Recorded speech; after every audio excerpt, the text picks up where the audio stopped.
Hi welcome back to my channel. ಹೇಗಿದ್ದೀರಾ ಎಲ್ಲ? I hope ಎಲ್ಲ ಚೆನ್ನಾಗಿದ್ದೀರಾ ಅಂತ ನಾನು ಭಾವಿಸ್ತೀನಿ. ಇವತ್ತು ನಾನು ಪಾಲಕ್ ಗೊಜ್ಜು ಯಾವ ಥರ ಮಾಡೋದು, ಸಿಂಪಲ್ಲಾಗಿ ಟೇಸ್ಟಿಯಾಗಿರುತ್ತೆ, ಯಾವ ಥರ ಮಾಡೋದು ಅಂತ ತೋರಿಸ್ಕೊಡ್ತೀನಿ. ಬ್ಯಾಚುಲರ್ಸ್ಗಂತೂ ಸೂಪರಾಗಿರುತ್ತೆ. ಆಲ್ರೆಡಿ ಪಾಲಕಲ್ಲಿ ಎಲ್ಲ ಥರ ಟ್ರೈ ಮಾಡಿ ನೋಡಿರ್ತೀರ. ಈ ಥರ ಒಂದ್ಸಲಿ ಟ್ರೈ ಮಾಡಿ ನೋಡಿ ಗೊಜ್ಜು.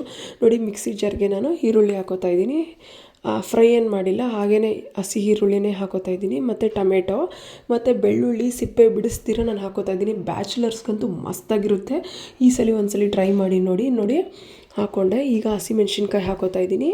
ನೋಡಿ, ನಾನು ಎಷ್ಟು ಬೇಕೋ ಅಷ್ಟೇ ಹಾಕ್ಕೊಂಡಿದ್ದೀನಿ. ನಿಮಗೆ ಎಷ್ಟು ನೋಡಿಕೊಂಡು ನೀವು ಹಾಕ್ಕೊಳ್ಳಿ. ಹುಣಸೆಹಣ್ಣು ಇಷ್ಟನ್ನು ನಾವು ಪೇಸ್ಟ್ ಮಾಡಿ ಇಟ್ಕೋಬೇಕು. ಈಗ ಒಂದು ಬಾಣಲಿಗೆ ನೋಡಿ ಆಯಿಲ್ ಹಾಕೋತಾ ಇದ್ದೀನಿ. ನೋಡಿ, ಇದು ಬಾಣಲಿ ಕಾದಿದ್ದಾದಮೇಲೆ ಆಯಿಲ್ಲು. ಇಲ್ಲಿ ನಾವು ಏನು ಬಳಸಿದ್ದೀವಿ ಅಂತಂದರೆ ಕಡಲೆಕಾಯಿ ಎಣ್ಣೆ, ಪ್ಯೂರ್ ಕಡಲೆಕಾಯಿ ಎಣ್ಣೆ ಬಳಸಿರೋದು ನಾನಿಲ್ಲಿ. ನೋಡಿ, ಈಗ ಸ್ವಲ್ಪ ಸಾಸಿವೆ ಹಾಕ್ಕೊಳ್ಳೋಣ. ಎಣ್ಣೆ ಕಾದಿದ್ದಾದಮೇಲೆ ನಾನು ಸಾಸಿವೆ ಹಾಕ್ಕೊಂಡಿದ್ದೀನಿ. ಈಗ ಸ್ವಲ್ಪ ಕರಿಬೇವು, ಸ್ವಲ್ಪ ಜೀರಿಗೆ, ಸ್ವಲ್ಪ ಉದ್ದಿನಕಾಳು, ಇದನ್ನು ಇಷ್ಟು ಚೆನ್ನಾಗಿ ಫ್ರೈ ಮಾಡ್ಕೋಬೇಕು. ನೋಡಿ, ಇಂಗು ಹಾಕ್ಕೊತಾ ಇದ್ದೀನಿ ಸ್ವಲ್ಪ.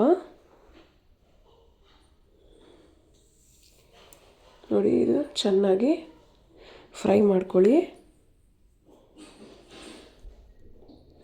ಈಗ ಧನಿಯಾ ಪೌಡರ್ನು ಚೆನ್ನಾಗಿ ಮಿಕ್ಸ್ ಮಾಡ್ಕೊಳ್ಳಿ. ಇದು ಚೆನ್ನಾಗಿ ಫ್ರೈ ಆಗಬೇಕು.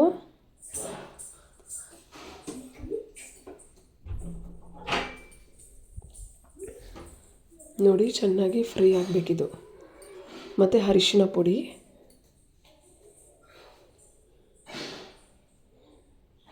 ನೋಡಿ, ಈಗ ನಾವೇನು ಪೇಸ್ಟ್ ಮಾಡಿ ಇಟ್ಕೊಂಡಿದ್ರಲ್ಲ ಆ ಪೇಸ್ಟ್ನ ಮತ್ತೆ ಇದಕ್ಕೆ ಹಾಕೋತಾ ಇದ್ದೀನಿ. ಇದನ್ನು ಚೆನ್ನಾಗಿ ಮಿಕ್ಸ್ ಮಾಡ್ಕೊಳ್ಳಿ. ಸಿಂಪಲ್ಲಾಗಿದೆ, ಯಾವುದೇ ಕಷ್ಟ ಅನಿಸಲ್ಲ. ಎಲ್ಲ ಥರ ಗೊಜ್ಜು ಟ್ರೈ ಮಾಡಿರ್ತೀರ, ಈ ಥರ ಗೊಜ್ಜು ಒಂದ್ಸಲಿ ಟ್ರೈ ಮಾಡಿ ನೋಡಿ, ಚೆನ್ನಾಗಿರುತ್ತೆ. ನೋಡಿ, ಇದು ಚೆನ್ನಾಗಿ ಪೇಸ್ಟ್ ಆದಮೇಲೆ ಇದಕ್ಕೆ ಸ್ವಲ್ಪ ವಾಟರ್ನ ಆ್ಯಡ್ ಮಾಡ್ಕೊಂಡು ಇದಕ್ಕೆ ಮಿಕ್ಸ್ ಮಾಡ್ಕೊಳ್ಳಿ.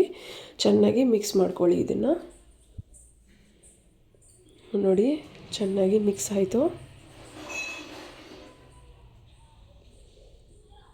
ನೋಡಿ, ಈ ಥರ ಚೆನ್ನಾಗಿ ಮಿಕ್ಸ್ ಆಗಬೇಕು.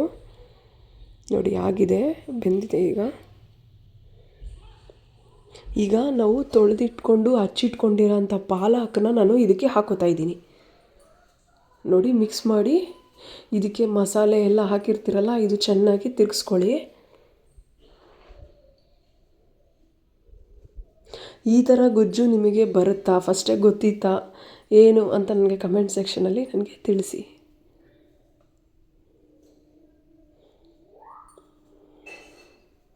ನೋಡಿ, ಇದು ಚೆನ್ನಾಗಿ ಆಯಿತು ಮಿಕ್ಸಿಂಗು.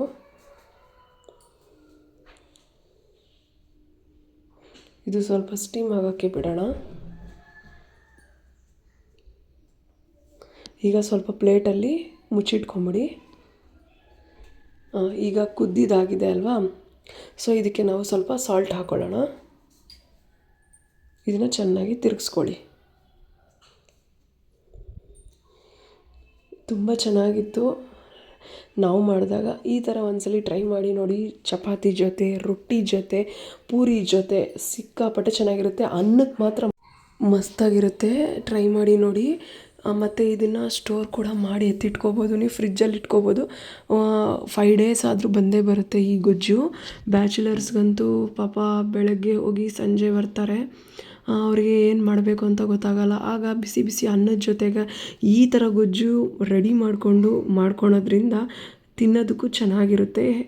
ನೋಡಿ, ಈ ರೆಸಿಪಿನ ಟ್ರೈ ಮಾಡಿ ನೋಡಿ. ಈ ವಿಡಿಯೋ ನಿಮಗೇನಾದರೂ ಇಷ್ಟ ಆದರೆ ಲೈಕ್, ಶೇರ್, ಸಬ್ಸ್ಕ್ರೈಬ್ ಮಾಡ್ಕೊಳ್ಳಿ. Thank you for watching. Bye bye.